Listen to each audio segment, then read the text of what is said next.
અમદાવાદનો કાસમ ખાન, સુરતનો કૌસર અલી, સુરતનો જ સોહિલ સૈયદ, ભરૂચનો રાજા શેખ અને સુરત પાલનો સબ્બીર ટ્રંકવાલા.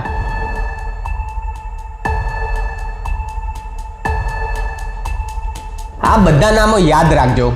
આ લોકો કોઈ ફિટનેસ એક્સપર્ટ નથી, પણ શિકારીઓ છે જે તમારી પત્ની કે દીકરીને ફિટનેસના નામે ફસાવી રહ્યા છે.